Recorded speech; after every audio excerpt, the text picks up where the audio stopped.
Selamat malam, salam sejahtera untuk kita sekalian. Pemirsa yang saya hormati, sebelumnya mohon izin, saya Arif Subawanto, mahasiswa program Studi Ilmu Pemerintahan STPMD APMD Yogyakarta.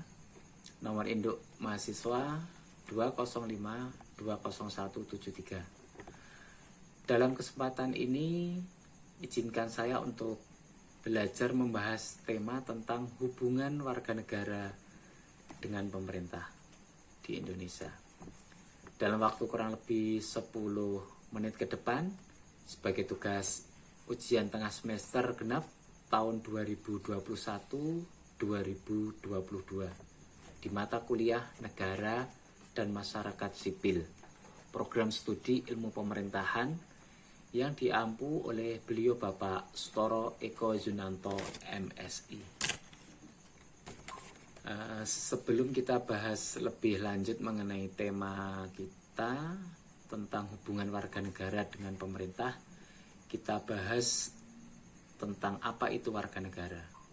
Warga negara adalah penduduk sebuah negara atau bangsa berdasarkan keturunan, tempat kelahiran, yang punya kewajiban dan hak penuh sebagai seorang warga dari negara itu yang ditetapkan berdasarkan peraturan perundang-undangan sesuai dengan pasal 2 Undang-Undang Nomor 12 Tahun 2006. Jadi pengertian tersebut diambil dari arti kata warga negara dalam Kamus Besar Bahasa Indonesia. Dan hak adalah segala sesuatu yang harus didapatkan oleh setiap orang yang telah ada sejak lahir, bahkan sebelum lahir. Sementara kewajiban adalah sesuatu yang wajib dilaksanakan seseorang. Lebih mudahnya, setiap warga negara yang menjalankan kewajibannya itu akan mendapatkan haknya. Selanjutnya terkait dengan rakyat. Rakyat itu terdiri atas sekumpulan individu yang memiliki identitas terkait dengan sebuah negara. Jadi semua orang yang menjadi penghuni suatu negara itu disebut rakyat. Artinya individu atau kelompok individu yang dapat disebut rakyat haruslah menjadi bagian dari sebuah negara. Itu yang disebut dengan rakyat. Terus untuk penduduk itu adalah warga negara Indonesia dan orang asing yang bertempat tinggal di wilayah Indonesia dan telah menetap atau berniat menetap selama minimal 1 tahun. Jadi perbedaan antara warga negara, rakyat, dan penduduk itu adalah semua orang yang tinggal di suatu negara, sedangkan penduduk adalah orang yang bertempat tinggal di sebuah negara. Sedangkan warga negara adalah orang yang tinggal di sebuah negara, memiliki kewajiban dan hak di mata hukum. Selanjutnya, pemerintah sebagai subjek itu memiliki makna idealisme filosofis yang dalam. Edmund Burke berujal bahwa pemerintah adalah kebajikan manusia untuk memenuhi kepentingan manusia, untuk menolak ungkapan pemerintah adalah kejahatan yang diperlukan oleh Thomas Paine. Dari Karl Polanyi 1944 kita tahu bahwa pemerintah dibuat untuk keperluan distribusi dan proteksi, terutama perlindungan orang-orang lemah dari rampasan kaum elit. Secara historis sosiologis, Josh Rothschild 2020 melacak evolusi 3 zaman pemerintah, yaitu pemerintah di antara individu-individu atau disebut sebagai pemerintah bersama masyarakat. Pemerintah sebagai individu seperti raja absolut atau disebut sebagai pemerintah di atas masyarakat, dan pemerintah di atas rakyat atau pemerintah dalam masyarakat. Pemerintah jenis pertama dan kedua secara etimologis tidak bisa disebut pemerintah. Namun jenis pertama, pemerintah bersama masyarakat, bisa saja menjalankan fungsi distribusi dan proteksi kepada masyarakat setempat dengan pola kepemilikan bersama dan self-governing community. Tetapi tentu pada tahap ini belum dikenal warga atau citizen.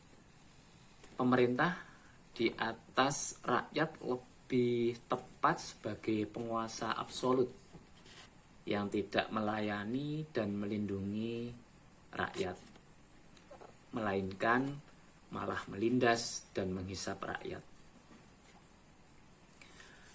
Relevan dengan kondisi ini, Taliziduhu Draha 2003-2005 cenderung menghindari kata pemerintah. Ya. Jadi cenderung menghindari kata pemerintah yang berasal dari kata perintah alias titah. Jadi raja yang sewenang-wenang seperti posisi pemerintah di atas rakyat.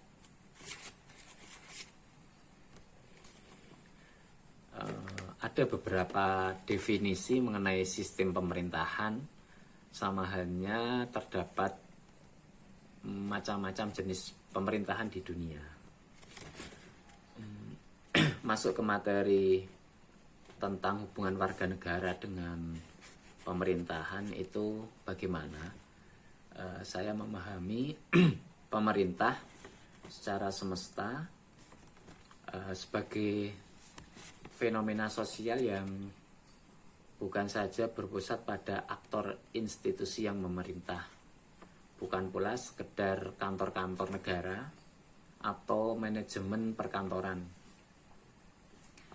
Jadi hajat hidup orang banyak yang menarik kepentingan berbagai subjek sekaligus relasi kuasa antar subjek, itu juga disebut pemerintahan. Jadi pemerintahan adalah fenomena kompleks yang mencakup gagasan, arena, aktor, institusi, proses, dan kekuasaan yang akan saya paparkan di bawah ini. Itu yang pertama, pemerintahan adalah tradisi alamiah ras manusia. Ketika manusia bermasyarakat, membentuk komunitas, desa, kerajaan atau negara bangsa, dunia, negara, kerajaan, daerah, desa, komunitas, adat dapat juga disebut sebagai arena pemerintahan. Saya mencoba mengutip ya Josh Arad-Derdes 2015 mengatakan bahwa pemerintahan bersifat universal, yaitu di seluruh dunia ada. Tetapi pemerintahan itu memiliki ikatan budaya, cultural bond yang beragam. Dari tradisi tersebut menjelaskan bahwa pemerintahan adalah seni pergaulan hidup bersama untuk mencapai kepentingan dan tujuan bersama. Seperti dikatakan Alexis de Tocqueville 1835. Meskipun manusia sebagai makhluk yang kompleks, tetapi makhluk politik adalah unsur pertama pembentuk pemerintahan dalam pergaulan hidup bersama. Jadi gejalanya dapat diamati dengan jelas munculnya pemangku, pengurus, atau penguasa yang mengatur dan mengurus kepentingan bersama. Ia memerintah kehidupan biologis, sosial, dan ekonomi terhadap masyarakat manusia. Itu yang pertama tadi. Terus yang kedua, pemerintahan adalah perkara siapa memerintah, apa dan siapa, bagaimana serta di mana. Dalam hal ini memahami siapa itu sebagai subjek yang memerintah perlu dipahami melalui idealisme dan realisme. Menurut idealisme konstitusional demokratis, maka yang memerintah adalah pemerintah beserta parlemen yang hadir sebagai institusi pemegang kedaulatan rakyat. Namun realisme melihat bahwa siapa yang memerintah tidak mesti pemerintah, tetapi secara de facto kenyataan yang memerintah adalah banyak subjek seperti negara, birokrat, konsultan, teknokrat, dan perangkat. Jadi pemerintah di antara individu-individu atau disebut sebagai pemerintah bersama masyarakat. Pemerintah sebagai individu seperti raja absolut atau disebut sebagai pemerintah di atas masyarakat, dan pemerintah di antara rakyat atau pemerintah dalam masyarakat. Jadi pemerintah jenis pertama dan kedua itu secara etimologis tidak bisa disebut pemerintah. Namun jenis pertama, pemerintah bersama masyarakat, itu bisa saja menjalankan fungsi distribusi dan proteksi kepada masyarakat setempat dengan pola kepemilikan bersama dan self-governing community, yaitu komunitas yang mengurusi urusannya sendiri. Apa yang dikenal pemerintah sekarang ini juga dibentuk dari pengetahuan tentang government maupun pemerintah bersama masyarakat.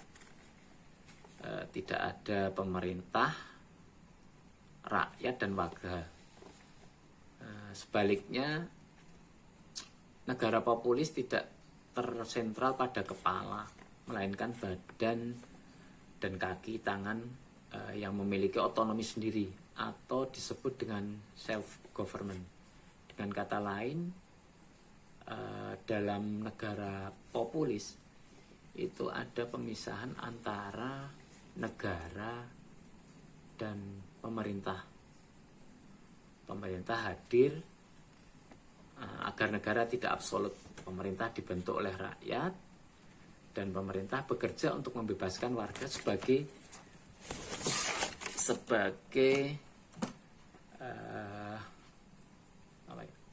pemerintah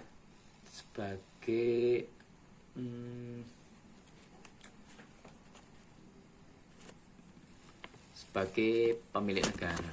Jadi pemerintah hadir untuk mensejahterakan warga masyarakat dalam kehidupan sehari-hari, sehingga warga masyarakat itu bisa merasakan sila kelima dari Pancasila, yaitu keadilan sosial bagi seluruh rakyat Indonesia. Ketika warga negara ini sudah bisa merasakan keadilan sosial bagi seluruh rakyat Indonesia, maka akan bisa hidup secara aman, damai, dan sejahtera. Kenyataan yang dialami saat ini warga negara kita belum bisa merasakan adanya rasa keadilan bagi seluruh rakyat Indonesia. Jadi akhir-akhir ini kan muncullah apa yang dinamakan dengan netizen, di mana netizen ini menyuarakan permasalahan yang ada melalui jaringan internet karena merasa aspirasinya tidak bisa terserap oleh wakil-wakil rakyat di pemerintahan untuk melakukan kebijakan-kebijakan politis, sehingga akan dengan adanya netizen ini juga sebagai sarana mereka berkomunikasi dengan berbagai macam kegiatan untuk menyuarakan suaranya langsung kepada pemerintah, mungkin kritikan dan lain sebagainya. Tapi ini bisa jadi menjadikan masukan kepada pemerintah untuk melakukan sebuah perubahan untuk kebaikan bagi rakyat pada umumnya. Jadi hadirnya netizen ini bagi pemerintah sebenarnya juga sebagai aspirasi langsung dari warga net, ya, menyebutnya netizen seperti itu. Jadi mungkin itu bisa menjadi mata kuliah negara dan masyarakat sipil di program studi ilmu pemerintahan yang diampu oleh Bapak Sutoro Eko Junanto, MSI. Mohon maaf, terima kasih. Selamat malam.